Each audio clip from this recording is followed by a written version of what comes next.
Zero to Somewhere podcast with Nick Palmisano and Albert So. Hey guys, welcome to the Zero to Somewhere podcast. I'm Nick Palmisano. Albert So is not with us today because I'm in Austin, Texas with my longtime business partner and worst friend in the world, Tim Kennedy. Yeah, the latter part is super true. The first part is also true. Yeah. We have been longtime business partners. We have. In a variety of different endeavors. True. Made a movie. Yep. Made a documentary. That was a good one. Yeah. Made another documentary. Yeah.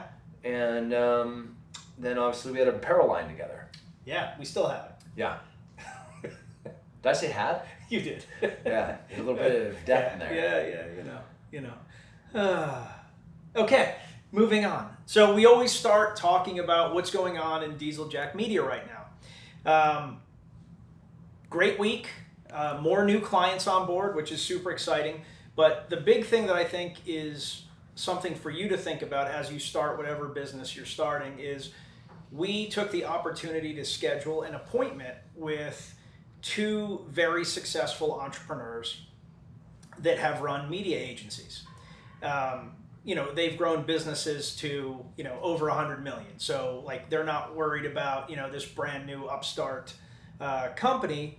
And we reached out and asked if they would be willing to talk to us, and they were. And we just went through, here's everything that we're doing right now.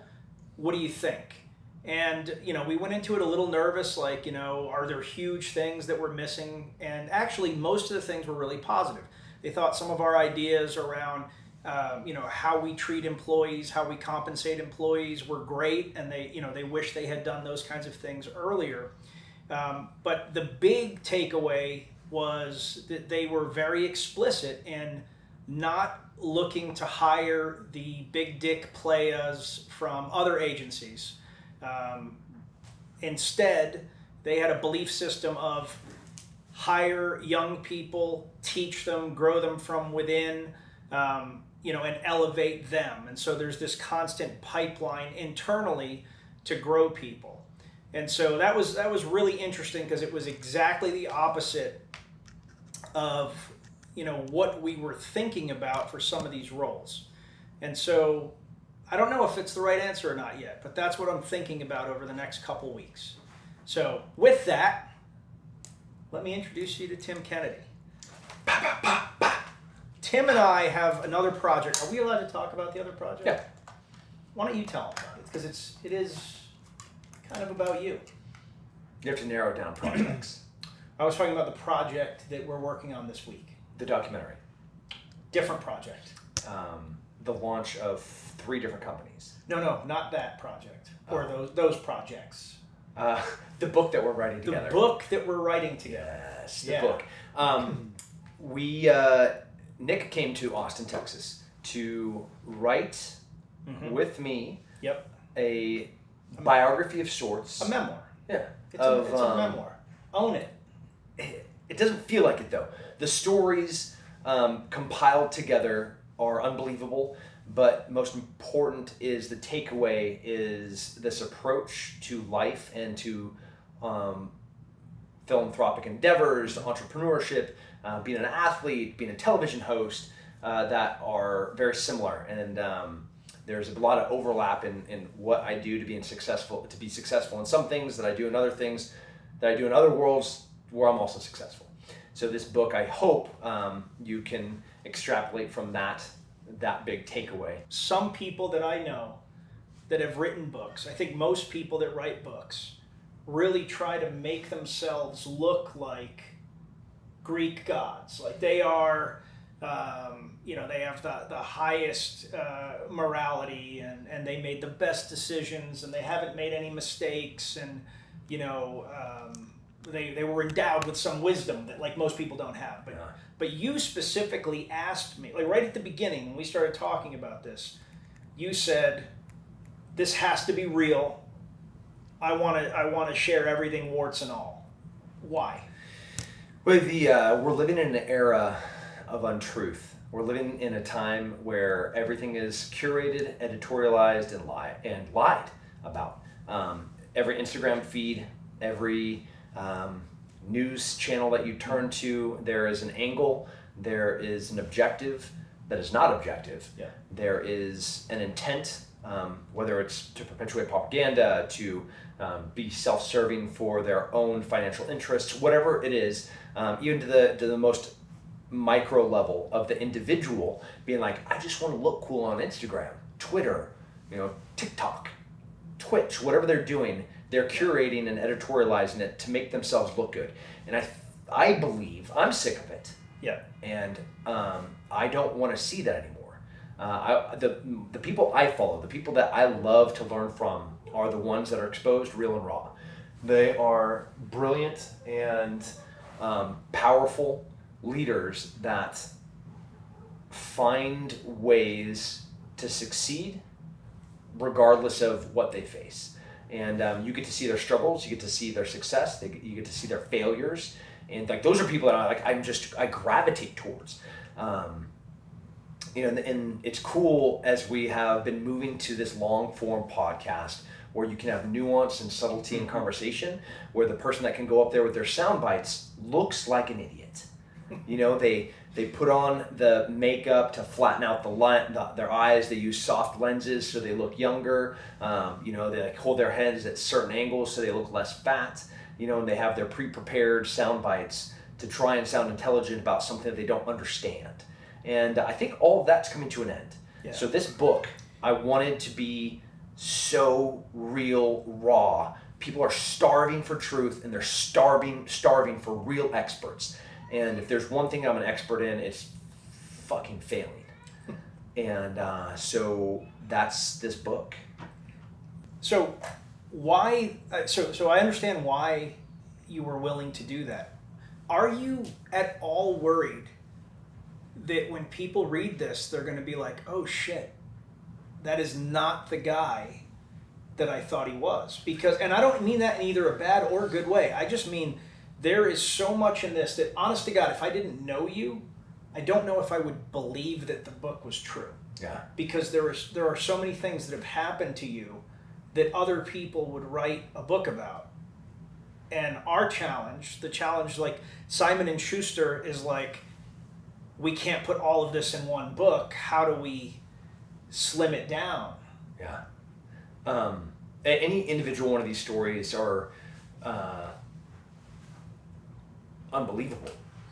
But then when you put them into the landscape and the context of when you look at me walking into a UFC fight for the troops, calm, stoic, and you're like, why is he like that?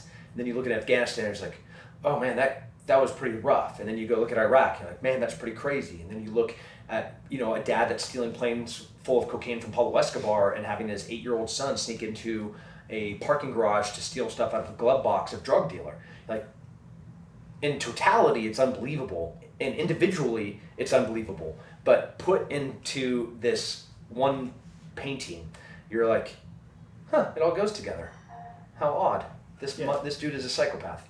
I don't know. What is wrong with this person? We both have like a history of starting things that we have no idea how to do and going, elbows deep in it. But you take it to a different level. I mean, talk about the things that you're starting right now. All right. Right now, we just launched an app on iOS that is a fitness app called 4 Pillar Fitness. And what are the 4 pillars? 4 pillars of fitness. I mean, it is really just the cornerstone foundations. Yep. We have our own pillars, but I think every individual has their own pillars. What are your 4 pillars? My 4 pillars are good sleep, recovery, part of 1. Good nutrition, part of 2. Massive amount of work, like calloused hands and chunky ears and all of that. And then like the last is the spiritual nurturing portion of the human species. So those are mine. That was a really nice way of, you don't usually say it like that. No. Tell them how you usually say it. Like the boning and the banging, the flipping, the flopping, that stuff. That's like for who we are as humans, like those are really important things for me. So like if all of those 4 things, my cornerstones, my pillars are intact, I can do anything. I can fight for forever. I can gunfight for forever. I can launch 15 different businesses. But those things have to be healthy. So one of them is 4-Pillar Fitness, our new app that just launched on iOS. We are 5 weeks away from opening our new private school called Apogee Cedar Park. And why a school? I have grown daughters that are in college now, Yep. and I have watched their friends struggle in adulthood. Not just occupationally, not just educationally, but just as developed humans. I pity them to a degree, and they were failed. They were failed by a system that is not equipping them to be able to succeed in any meaningful way in real life. Yes, you can take a standardized test, and maybe you can pass that test, but in truth, there is a generational problem in the millennial, the Gen Z, moving into the real world that they don't know how to create, they don't know how to build, like they know how to curate and they know how to editorialize, and that's not real. Yeah.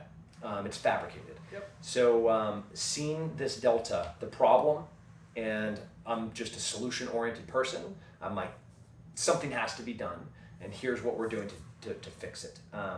What's the school built on? What's the premise? Like, I started school in Montessori when I lived in Italy, and I fucking loved it. And then I came to the States, and school was the bane of my existence. I was a miserable kid, so I adapted. Yeah. But my love of learning died, if that makes sense. And I had to reignite it in myself as an adult. But it was a chore from the moment I hit the States. Yeah. Whereas in Italy, it was like, yeah, I want to learn more stuff. This is great. You know, so. Yeah, huge fan of Montessori. Huge fan of acting academies, which were founded here by Jeff and Laura Sandifer. And we are an Apogee Academy. We're Apogee Cedar Park, and we'll have multiple campuses. But at campus number 1, we have Apogee Strong, which is an online mentoring, which is kind of cut from the same cloth, where we're mentoring young men about the life skills they need to have moving into adulthood. But this private school, in-person private school, we're starting year 1 just with 6 to 11-year-olds, so kind of the elementary school studios. The attendees we call heroes. They're on a hero's journey. We're Socratic. It's a Socratic school. So it's a learner-driven environment. The biggest fault that this system, not our school, but this current education era, is we treat kids like they're dumb. Yep. And I'm using the word kids and dumb sincerely because in our studios there are heroes, and our guides treat them with the utmost respect because they are the leaders of that room.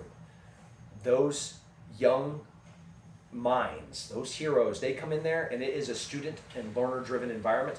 There's not a teacher up there with a dry erase board and a chalkboard that's talking down, and this is what you need to know, this is how you're going to pass the standardized test. It's like, what do you think of that?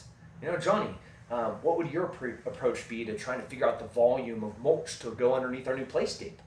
You know, well, here are some different formulas that we can use.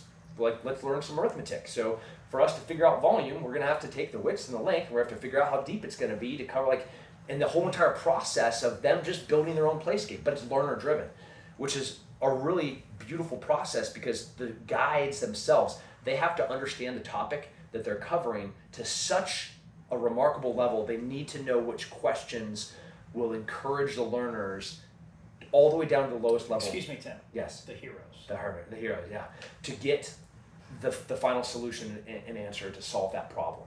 We call those quests. So we'll have a quest that these heroes go and embark on, and the guides are there to ask the right questions to get them to that final conclusion. It's freaking awesome. We play. Very, very cool. How easy is it to start a school? Are there any regulations around starting a school, Tim? I love government. I love bureaucracy. I love people being in my business, and I really love people telling me what to do. Yeah. Like every single one of those triggers some additional oversight. The way that we organized this school was to minimize, limit, and almost exclude oversight in every single way.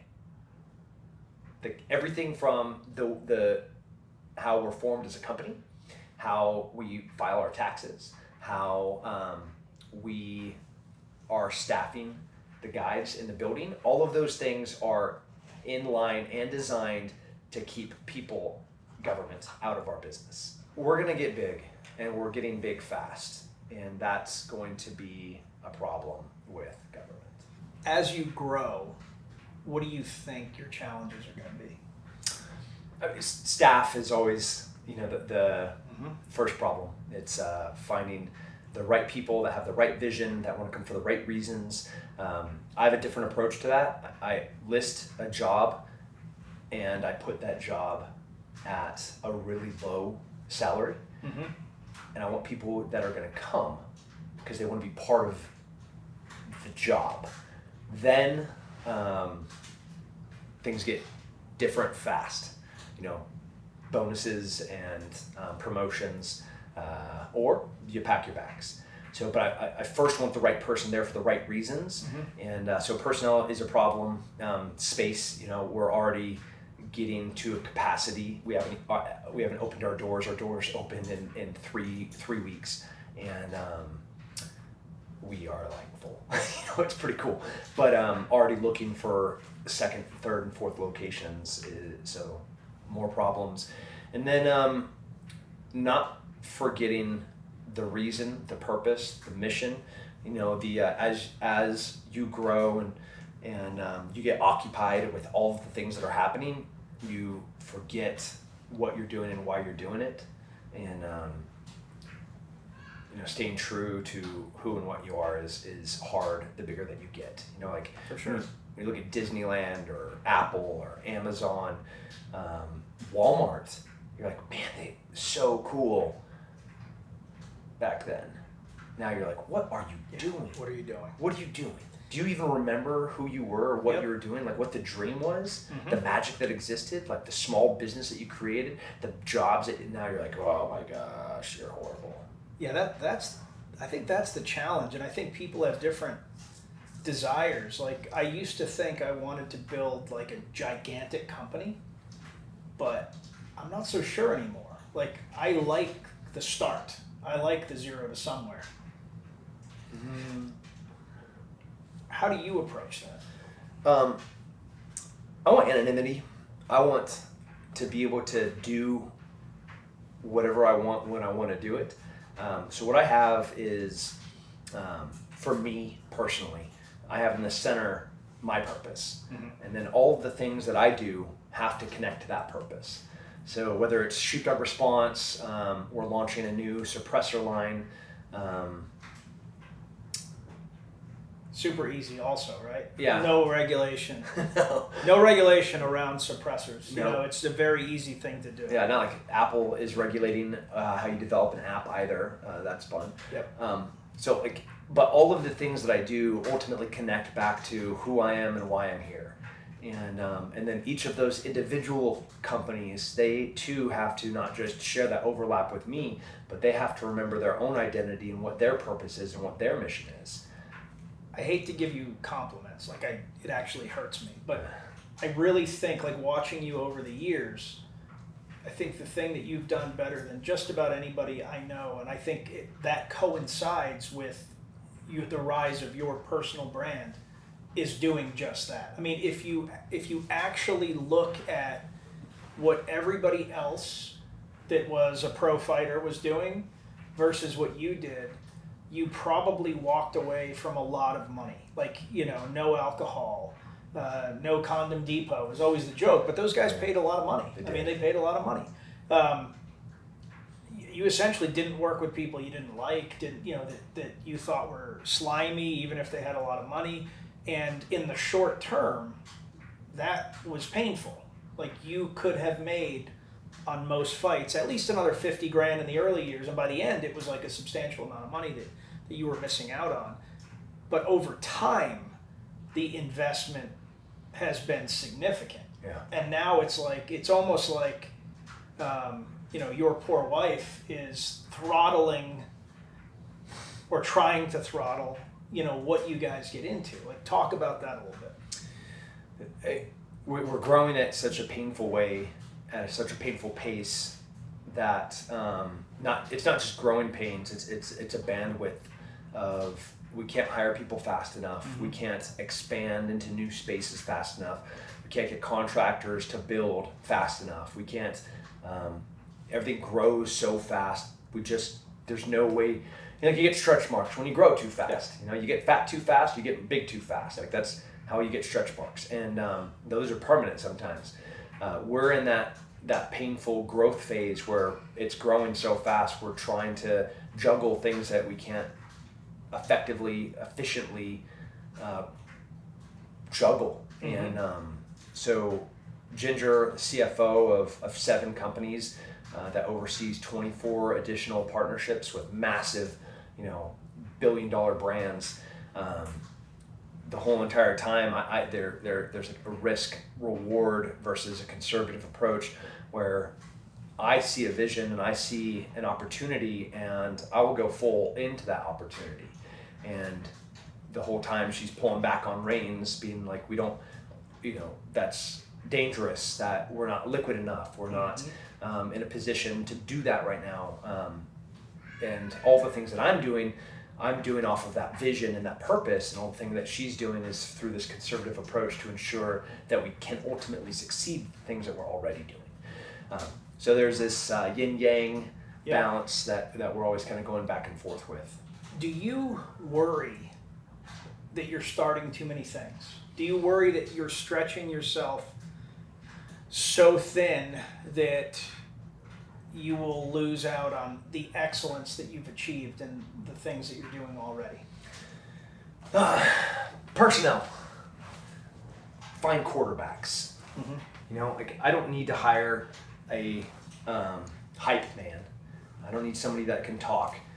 If I can find somebody that can identify the play, the strategy of how to execute and get that ball to where it needs to go, that's who we're hiring now. And those people go into manager and director roles. So I can still stay on purpose, I can still stay on vision, I can still stay on mission, and I can say this is what needs to get done. And in my mind, the amount of bandwidth that I'm using to direct what has to be done, I'm done with it. Like, I tasked that, and I have confidence that that's going to get completed. And if that task doesn't get completed, then I replace that person. Talk about that a little bit, because, without bringing up any individuals, like you and I have talked about this before, we have both been burned and badly, by over trusting people that hadn't earned that trust, or we didn't put controls on it, or whatever it is. Like, we have been burned. Yeah. And so, what you really need is you need an army of people behind you, like clutching the tasks and running off and executing them.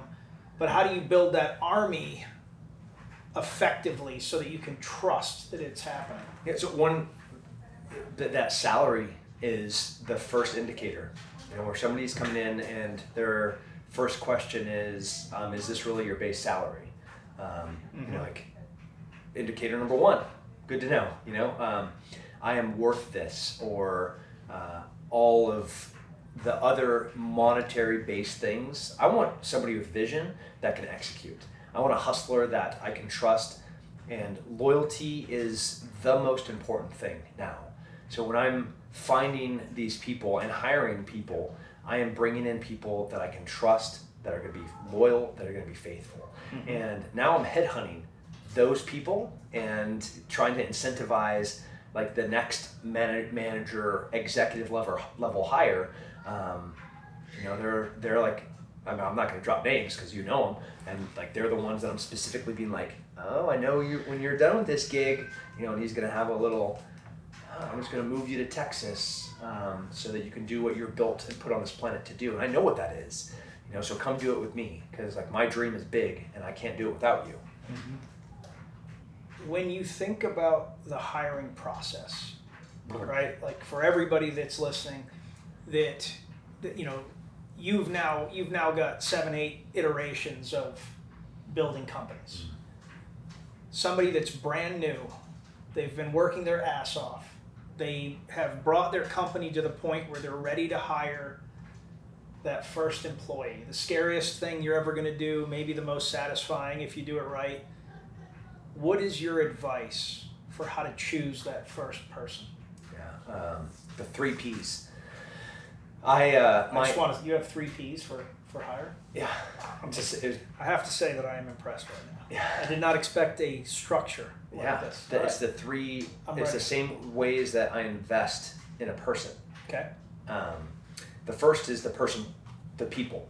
When they come to I look at the person. Mm-hmm. Like, do they take care of themselves? Are they fit? Do they have good haircut? Do their hands have calluses? Are they wearing good shoes? You show up to the interview in sweatpants or your yoga pants, with your like silk blouse. Do you think that you're good? I'm like, honey, come. Who are we joking here? Like, I look at the person. Like an Eagle Scout walks in. Hey, sir, how you doing? Crisp handshake, good posture. Thank you for your time. Hands me a cover letter, brings a printed version of that resume. He's fit. He's talking about the aspirations of all of these other things that he's currently involved in. And I'm like, okay, I like you as a person. That's the first part. We hearing that? Yeah. I mean, we're here, but... So we're at my house right now. Yeah. We're doing this podcast in my office gun workroom, and my kids in the laundry room on the other side of that door. So if you hear sounds, I'm sorry. You're lucky that my 1-year-old isn't here screaming and eating this camera and trying to chew on Nick's face. This is as good as she's actually really sweet. She's really sweet. Yeah. But she'll bite your face. She hasn't bitten my face. I'm just saying.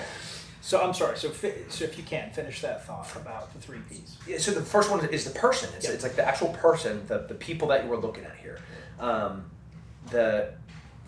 The fitness is a big part. Like, are they on time? Like, everything that the 4 pillars that makes that person a whole person. Mm-hmm. Are they an optimized human? Like, are the fingernails trimmed? Are they like you could just look at a person. I'm not gonna like throw people under the bus, but when you look at I am going to. I look at the rioters at like Antifa riots and those protesters. I'm just like, oh, I feel so sorry for them. I want to bring them in. I want to show them how to wash their hair. I want to show them how to do basic hygiene. I want to show them how to dress and how to tie. Like, how many different ways do you know how to tie a tie? 5. Yeah, okay. I know 5 good ways. Yeah. What's your favorite? The Eldridge knot. Good one, classic. I'm a double Windsor myself. I was a double Windsor guy for years. I do that when it's like a regular suit occasion. But if I'm going extreme, if I'm speaking, or if I am in a tux, I will forego the bow tie and I will do an Eldridge knot. I also like to do the Eldridge knot with the multicolored tie, so that just the knot is one color.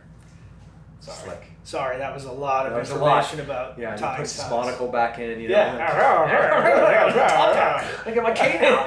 No, but seriously, I look at those things for somebody, and when I look at that group of people where they're just broken and they're not functioning, they have no purpose and they have no reason.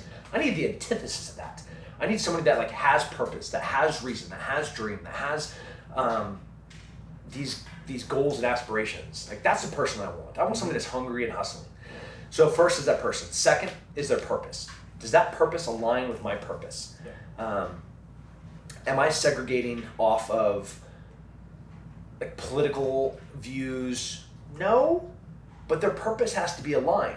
And sometimes, like whether it's the chemistry of them being in the room with their new colleagues, the fellow associates, and they all have to work together. They have to have a shared vision. They have to have a shared purpose, or they don't have to be the same people. Like, I don't want a bunch of lemmings walking around, but like they have to have the same thing that makes them tick. Yeah, a person cannot succeed in any Tim Kennedy company if they're anti-2A, for example. Yeah, that's a problem. Like, it's they're not going to believe in it. Not because, I know you and you're a reasonable person. It's not even that you're going to dislike them or not trust them or something. It's just that they are not going to believe in the purpose of anything that you do, and hence they're always going to have a degree of separation. Yeah, and which breeds a trust issue, a loyalty issue. Yep. Where specifically to that point, every single one of my employees I will pay to go to a 2A class. I will pay for them to get their certification. I will pay for their background. Yeah. I will pay for their gun, for them to be able to carry legally where we go. Those are important things. We have an employee. She's an account manager. She's great. Her name's Sarah, and she came into the company, and we have so many grapplers and fighters and whatnot that work at DJM that we're sitting around talking about some fight, and she just kind of mentions that she has never been punched in the face, or she has never punched anyone. Okay. And so Matt ran out to his car, got gloves, and I was like, yeah, punch me in the face, let's go. She was like, I'm not gonna punch you in the face. I'm like, no, like this has to happen, you have to understand. And so long story short is she punched me twice, like right crosses in the face, and like then was like, wow, that was, I mean, she also hurt her wraist a little bit, but even though we wrapped it. Yeah, proper alignment. Yeah, is important. yeah, she was like, I think she did one of those, but That purpose is important. Yeah, it's important. Not just for culture, but that alignment in why they're there. Yep. So from people, the person, to the purpose, last is their plan. In every interview process, most recently hired an executive assistant. What is your plan? Tell me your plan about how you're going to streamline. Here's an example of 50 different things that's happening this week in my life, from interviews on Fox to these 16 different podcast invitations, 2 of which I have to do, knowing that we're launching this building, we're remodeling this other building, we're trying to get a tenant out of that building, we're moving all of our fulfillment with our e-commerce, we're connecting with PPO with 5 different partners to put their retail spaces. Like, that's all happening right now, literally like, in this moment. Yep. And go ahead, tell me your plan. Dude have a plan. Now, Color coordinated calendars and how he's going to take notes. I was like, do you when you do that particular question, is that an on the spot question, or do you give this person time? Are you like, hey, come back to me with a plan?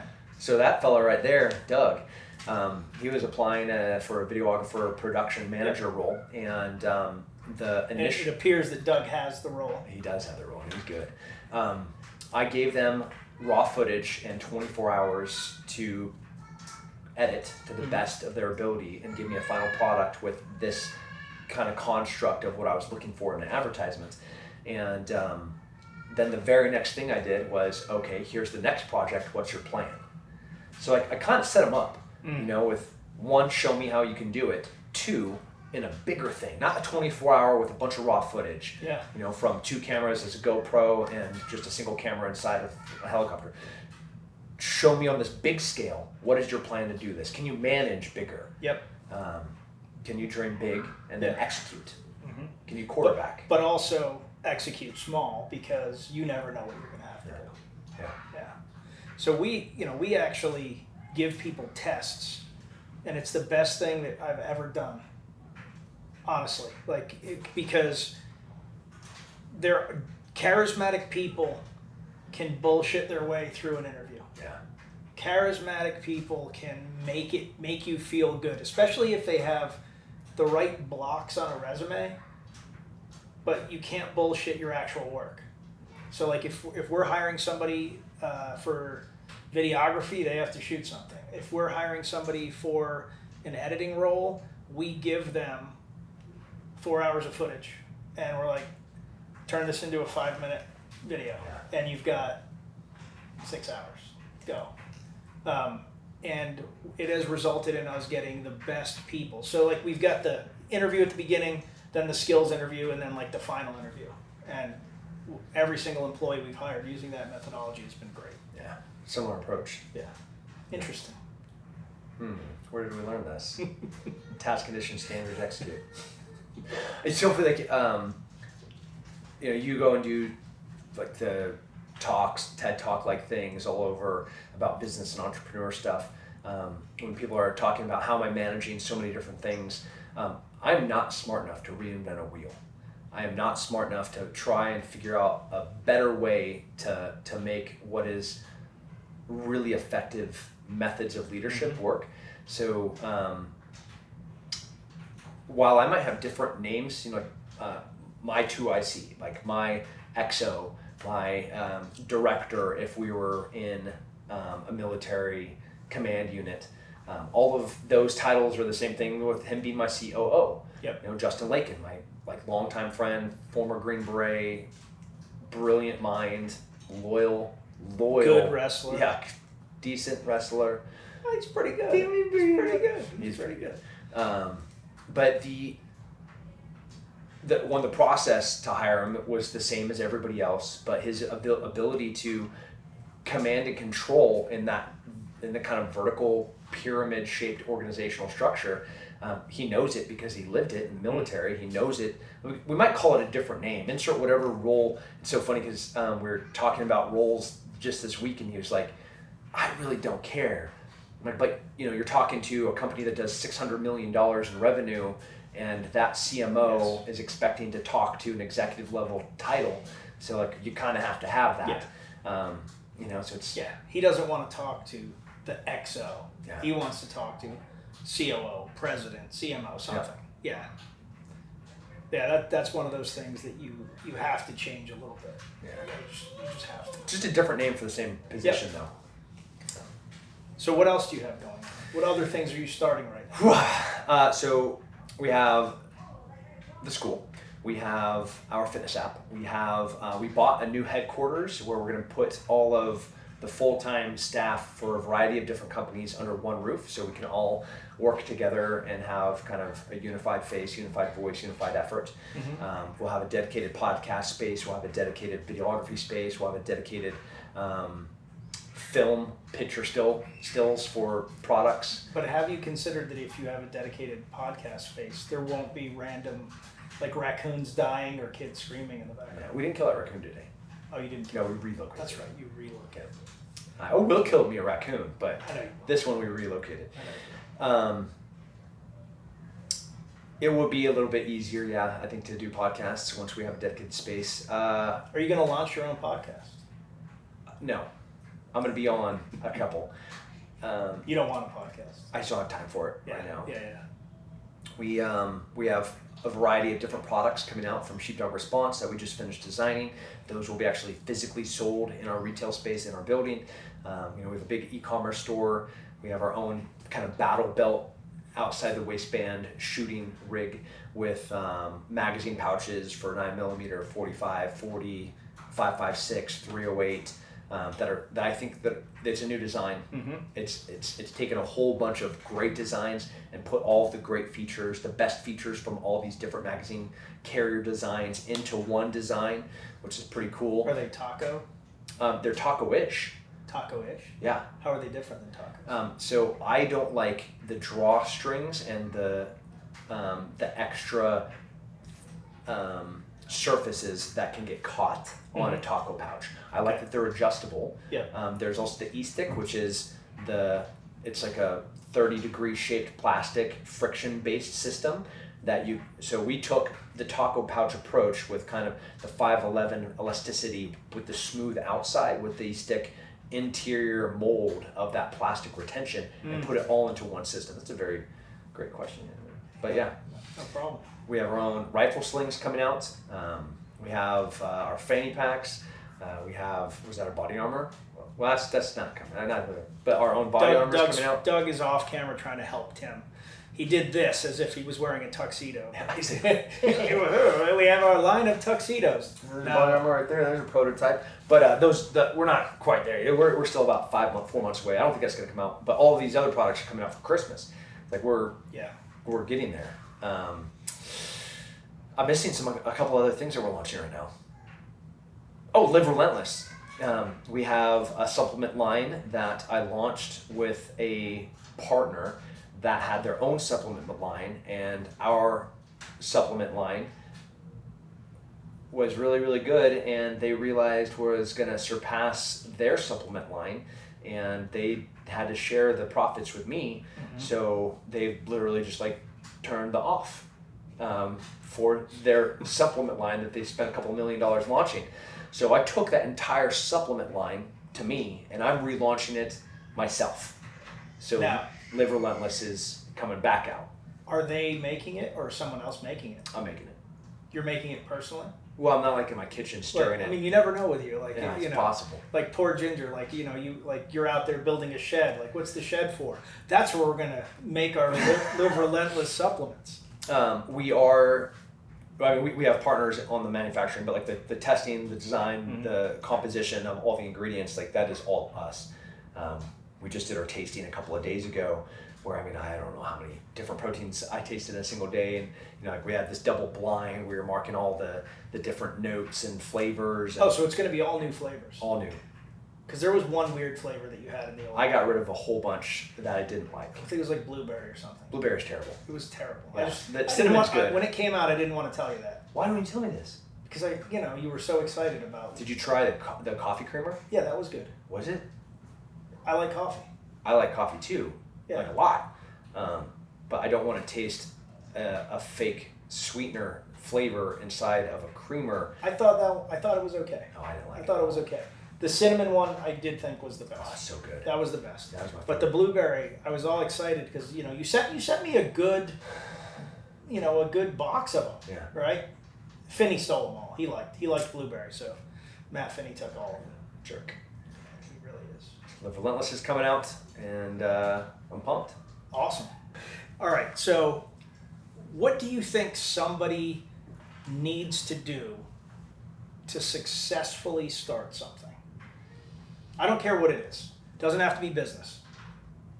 What does somebody need to do to successfully start? Plan and discipline. Okay. Talk about that. I love dreamers. They're awesome. And I feel so sorry when they fail. Mm-hmm. And they fail. They fail so often, and I'm just like, and they have another dream, and they dream big, and they fail bigger. Dream is important, but a dream without a plan is never possible to succeed. A dream with a plan, without the discipline to execute it, is destined for failure. So, dream big. That's awesome. Have a plan. Mm-hmm. When you're going through business school, how much time did you spend on building the business plan? We did a bunch of that, but honestly, I'm the wrong person to ask because business school for me was just a real solid waste of time. I don't think you should ever get an MBA unless you want to work for a large corporation. Amen. I don't see any reason to get one. I honestly think that MBAs negatively affect the entrepreneur. Yes, I don't think there's anything that an MBA does for an entrepreneur because they teach you how to think here. Like you have unlimited resources. You have millions of dollars for marketing. You've got millions of dollars for operations. You can hire whoever you want. You can create all of these different structures to compensate employees. But when you're brand new, you're like, I don't even have money for myself. I have to hire somebody. This is scary. You never know how much inventory you need. There's all these challenges, and business school provides none of that. The only thing valuable that I think about business school is the analytic mindset, looking at numbers and figuring out, profitability, cash flow, all those sorts of things, and then case studies. I don't know if have you ever? Oh, yeah. So, business school case studies, specifically case studies that were to develop, for consultants. Yeah. Hey, pan the camera over there. Hey! Oh, I see that. We weren't joking. There's My living room's that way. Case studies are useful. The analytic mind. I love the business plan. So when people come to me to invest, I use the same 3P principle for hiring them as I use to hire people. I want to look at the person, I want to look at their plan, I want to look at their purpose. And that plan, what is your business plan? What is your plan to become a UFC champion? What is your plan to launch a new business? What is your plan to be the new nonprofit? What is your plan to, do you have a plan? Yeah. And most people don't. Most people don't have a plan, especially, and it's weird because you would think it would be more younger people that don't have a plan. But I've actually found people that have worked for a long time that have grown comfortable, they're kind of confident in their ability, they're the ones that tend to be laziest with where am I going? Yeah. Like I always need to know where I'm going. Like, you know, and that where I'm going can change. Like I've changed where I'm going many times. But if I don't have something aspirational, you can't hit any targets. Like you need the big thing and then the lots of little things underneath it, and you got to be working towards some of them every day. Yeah, one of my favorite. We like on the executive management team, we'll do this exercise, and we do this often. Like right there are 2 different dry erase boards from one that we did last week, which was first list out currently where we are, where do we want to be in 6 months, where we're going to be in 1 year, where do we want to be in 3 years and 5 years. And it's an alignment of vision and purpose where everybody's like, okay, we're actually all working towards the same thing. Like, are we trying to grow right now? Are we trying to position to sell? Are we trying to build inventory? Are we trying to reduce shrinkage? Like, what are we all working towards the same things? And those exercises, 1, are fun. 2, it's like, it's beautiful to see people come that do have the same purpose, that like we all have the same purpose, but then they've been in their own lane for a little bit, and the things that they have prioritized in their own little directorate, the things that like are the most important to them that they thought were the most important to me, but then we sit there and whiteboard it, they're like, wow, Yeah. I've wasted so much time, or this really isn't contributing to, like, we just did this exercise 3 months ago, and in 3 months I got so sucked in target fixation onto what I'm trying to do, I forgot what the bigger vision was. It's super interesting that you bring that up, because of all things, and this has nothing to do with business, but it does have something to do with starting and building something. My old boss, Bob Curtin, who was a CAG guy, so you know a lot of the same kind of principles that you're espousing there. He retired from the military, retired from special operations, and became a high school history teacher and wrestling coach. And his program went from being like very average to now they're probably going to win the state championship this year. At the beginning of every season, he asks the community for volunteers who want to be assistant coaches. He would prefer to have 42 coaches than, like, you know, most people have, like, it's them and then it's the assistant and maybe there's a younger kid. Anybody that has wrestling experience, that has something to offer, and he takes them on a weekend trip in like a cabin with whiteboards, and they lay out the vision of what the season is going to be, what they're going to teach. They don't want people like having variations. They want, like, you know, this is how we're going to do it. This is our structure. Even if you prefer a different way, you can show people like that on the special days that we allot for that. But the rest of the time, it's our purpose. We can't teach the kids everything. We're going to teach them X, Y, Z, this way. These things are all going to tie together. And it is his approach is exactly what you described for your businesses. And he loves it. Like, he's got these, you know, essentially disciples that are all on board. So I find it interesting. It's like, you know, I'm a big fan of excellence. Yeah. Like, I don't care what it is. I don't care if you are like a fantastic plumber. Which are really important. Super important. Like, I'm not diminishing anything. I'm saying, like, give me a good plumber. I'm saying when you see somebody that is a Master true of their craft. master of their craft, it is something to behold. And, like, I value anybody that is a master at what they do more than, like, status or, you know, anything like that. Like, somebody that has committed to excellence. Yeah, love them. The most of us are different monkeys from the same zoo, and when you're looking at, like, the Jocko Willinks and the Heaven Hafers and the U's, what you see a lot of characteristic overlaps. You know, if you're looking at, like, personal attributes, and you're like, I see not just a common approach, I not only see a common theme, but I see similar ways of executing, and like, that shouldn't be overlooked. You know, like, you listen to Jocko's voice, or you know, you look at Evans. Is it real? Yeah, that's Jonathan's voice. Because like I would respect him way more if his voice was actually like, "Hey, I'm Jocko," you know. But like he's like mastered like I'm Jocko, whatever, you know. But yeah. No, it's beautiful, and it is. It's unnerving and powerful, and it's kind of frightening. Whatever that muscle is that brings your testicles up and in. Yeah. He has like skull muscles, you know, like it's not from like deadlifting or anything, you know, it's like he has these additional muscles that are kind of like right here. He's a legit grappler.